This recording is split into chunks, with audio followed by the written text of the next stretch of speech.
नमस्ते। इतिहास के इस गहरे विश्लेषण में आपका स्वागत है। आज हम 16वीं सदी के उस महाकाव्य जैसे टकराव की बात करने वाले हैं जिसे पूरी दुनिया हल्दी घाटी के युद्ध के नाम से जानती है। हम इतिहास की किताबों से थोड़ा बाहर निकलकर उन मिथकों के पीछे छिपी असली कहानी को समझेंगे जो आज भी रोंगटे खड़े कर देती है।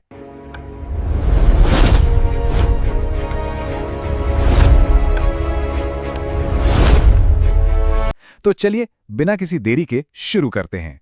अब इस पूरी चर्चा की शुरुआत एक बहुत ही बुनियादी लेकिन सबसे बड़े सवाल से होती है। हल्दी घाटी का युद्ध असल में जीता किसने? ये एक ऐसा सवाल है जिस पर सदियों से बहस होती आ रही है, और यकीन मानिए इसका जवाब उतना सीधा बिल्कुल नहीं है जितना अक्सर हमें बताया जाता है। देखिए, इस टकराव की असल जड़ क्या थी? एक तरफ थी मुगल बादशाह अकबर की विस्तारवादी नीतियां। उन्हें गुजरात तक जाने के लिए एक सुरक्षित रास्ता चाहिए था और वो चाहते थे कि मेवाड़ उनका अधीन राज्य बन जाए।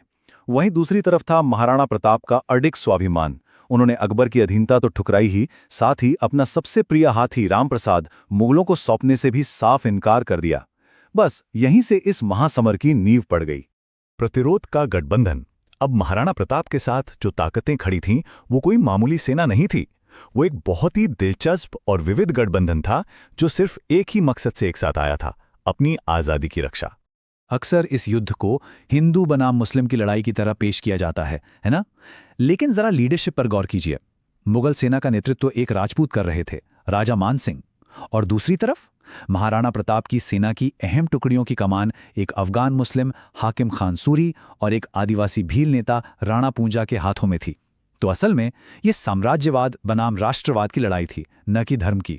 यहाँ हाकिम खान सूरी का जिक्र करना बहुत जरूरी है।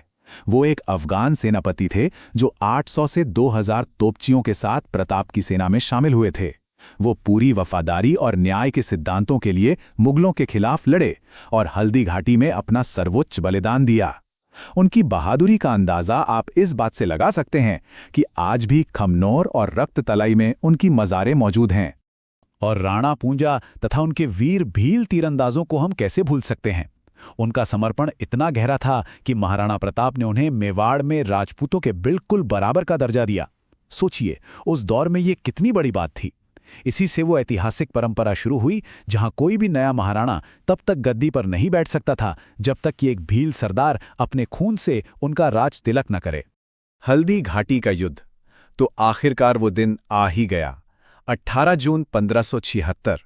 अपनी आज़ादी के लिए लड़ने वाले ये योद्धा अरावली की पहाड़ियों के एक बेहद संकरे दर्रे में मुगलों की विशाल फौज से टकराए। यहाँ की मिट्टी हल्दी जैसी पीली थी, बस इसीलिए इसका नाम हल्दी घाटी पड़ गया। अगर हम सिर्फ आंकड़ों को देखें तो हालात बिल्कुल एक तरफा लग रहे थे। भीषण गर्मी का दिन था और प्रताप के महज 3000 घुड़सवारों और 400 भील तीरंदाजों के सामने 10,000 सैनिकों वाली विशाल मुगल सेना खड़ी थी। चुनौतियां वाकई में पहाड़ जैसी थीं। उस दिन सब कुछ बहुत तेजी से और भयंकर तरीके से हुआ। सुबह संकरे दर्रे में मारकाट मची। दोपहर होते होते महाराणा प्रताप ने दुश्मन सेनापति मानसिंह को खत्म करने के लिए एक सीधा और दुस्साहसिक हमला बोल दिया।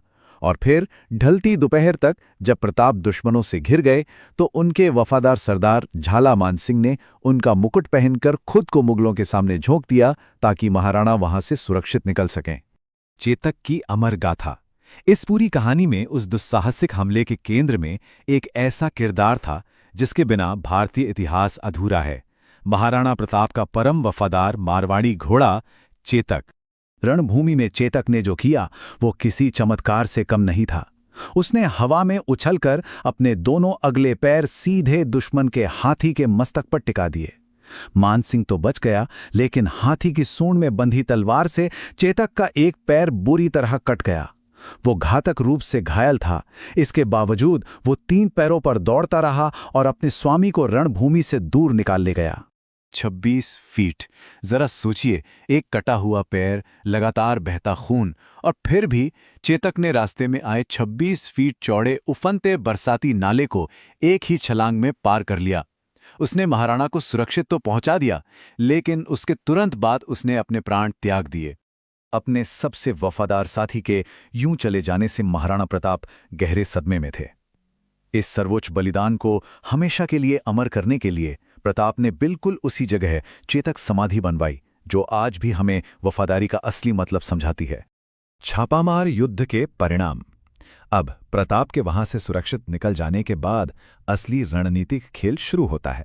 आइए देखते हैं कि उस भीषण रक्तपात के तुरंत बाद जमीनी हकीकत क्या थी। अगर हम दस्तावेजों की माने तो इस युद्ध में करीब 650 जानें गईं। मेवाड़ के लगभग 500 सैनिक और मुगलों के करीब 150 सैनिक मारे गए। आंकड़े देखकर लगता है कि मेवाड़ का नुकसान ज्यादा था, है ना? लेकिन पूरी रणनीतिक कहानी सिर्फ इन नंबरों तक सीमित नहीं है। देखिए, जीत का दावा करने के बावजूद मुगलों की हालत गोगुंदा में बेहद दयनीय थी। उन्हें मेवाड़ के अचानक हमलों का इतना खौफ था कि उन्होंने खुद को बाड़ेबंदी करके कैद कर लिया। खाने के लाले पड़ गए थे। सैनिक भूख मिटाने के लिए इतने आम खा गए कि बीमार पड़ने लगे। और सबसे बड़ी बात, उनका जो मुख्य लक्ष्य था प्रताप को पकड़ना, उसमें वो पूरी तरह फेल हो गए थे। और प्रताप बिल्कुल शांत नहीं बैठे थे। हल्दी घाटी के युद्ध के मात्र 3 महीने के अंदर ही उन्होंने अपनी बेहतरीन छापामार युद्ध नीति, जिसे हम गुरिल्ला वॉरफेयर कहते हैं, उसका इस्तेमाल किया। उन्होंने मुगलों की रसद सप्लाई काट दी और गोगुंदा और मोही जैसे अहम इलाकों पर वापस कब्जा कर लिया। मुगलों की सारी मेहनत पर पानी फिर गया। प्रसिद्ध इतिहासकार सतीश चंद्र बहुत सही बात कहते हैं। प्रताप का यह संघर्ष केवल एक लड़ाई नहीं थी, बल्कि ये छापामार युद्ध की एक मास्टर क्लास थी, जिसने न केवल मेवाड़ को आजाद रखा, बल्कि आगे चलकर छत्रपति शिवाजी महाराज जैसे महान नेताओं के लिए एक प्रेरणा का काम किया। तो अंत में हम आपको इस सवाल के साथ छोड़ते हैं। अगर युद्ध के मैदान पर महज कब्जा करने से कहीं ज्यादा जरूरी अपना अस्तित्व बचाना, लगातार लड़ते रहना और अपनी आने वाली पीढ़ियों को प्रेरित करना है, तो फिर इतिहास के पन्नों में जीत की असली परिभाषा क्या होनी चाहिए? इस ऐतिहासिक चर्चा में हमारे साथ जुड़ने के लिए आपका बहुत बहुत धन्यवाद।